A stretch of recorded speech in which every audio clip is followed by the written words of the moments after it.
So we've looked at charge and baryon number, and those are good predictors, right? If it violates baryon number or violates conservation of charge, it's definitely not going to happen. But there were other reactions that also did not happen. They never saw them happen, and there wasn't any reason that they could see, okay? Take, for example, these reactions right here. This is a pi minus hitting a proton, right? This happens. This reaction happens. This reaction never happens. And they couldn't figure out a reason why, right? On the left side, there's zero charge. On the right side, zero charge on both cases, right? So charge is always just fine, right? And if we look at the baryon number, okay, this is a baryon number of 1, and this one is a baryon number of 1. And then this guy is a meson, so that, these guys are mesons, so it's 1 and 1 on both sides. So baryon number works, but this one never ever happens. So what they did is there's also other properties of these strange particles, right? But they came up with an idea of conservation of strangeness to predict whether things would happen or not. So let's look at the strangeness. On the left side, you have to take my word for it. I didn't put it down there, but pions are zero strangeness. Okay, this guy is zero strangeness, right? So there's no strangeness on the left side. Let's take a look here at the kaon. Okay, so that guy is right here, and it has a strangeness of +1. And then let's look at this guy here. This is like your life in particle physics. There's probably people who just know these, right? And this guy's -1, so strangeness works. Strangeness is conserved, right? So it does happen. Let's take a look at this guy, right? We know this is +1, but a neutron is zero strangeness, so strangeness is not conserved. So when it's a reaction like this, when one particle is slamming into another like that, or we'd say it interacts strongly, right?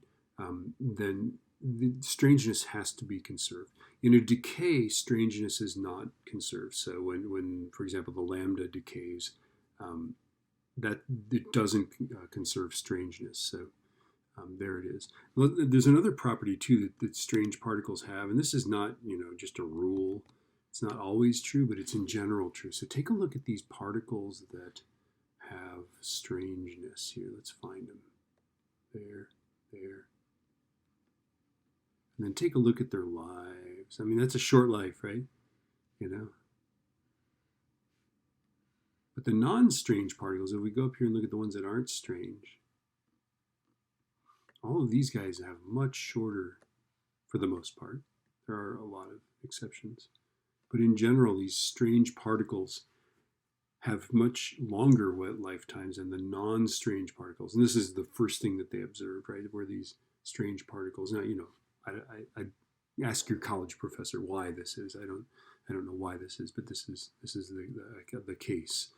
Okay, let's look at an example here, right? So does this conserve strangeness?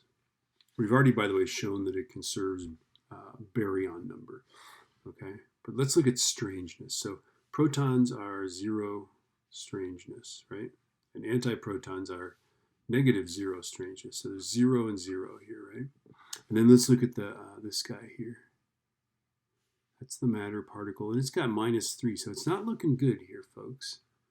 We're going to need to pull out some big positive strangenesses here, right? All right, okay, so let's see. This guy is, where is he? This guy is here, right? And but it's the antiparticle, right? So it's +2. Ooh, looking good. All right, let's see. And then this guy is, where is he? He's here. He's the strange kaon. That's +1. Ooh, that's looking good. Yeah, strangeness is conserved. Okay, let's look at a situation where strangeness is not conserved, and I'll show you the difference. Okay, this is a decay. Now, here's how you can tell it's a decay. You got one particle here that busts into a bunch of other particles, right? So one turning into a bunch, that's a decay. That's your first clue, right? Remember, decays, these things have less mass than this. You can't decay into something that has more mass than you. That's another thing, right? So this is a strong interaction, proton running into proton. Strangeness would be conserved. In a decay, this is a weak interaction because they decay by the weak force. Strangeness is not conserved here. So let's take a look. For this guy, our strangeness is, where is he? Oh, here he is. This guy is -1. So we have -1 on this side, right? And then the pion has no strangeness, right? And the proton has no strangeness. So in these interactions, strangeness is not conserved, nor is it supposed to be. Okay, they happen, and strangeness just isn't conserved. Yeah. All right. I think that's all I have to say.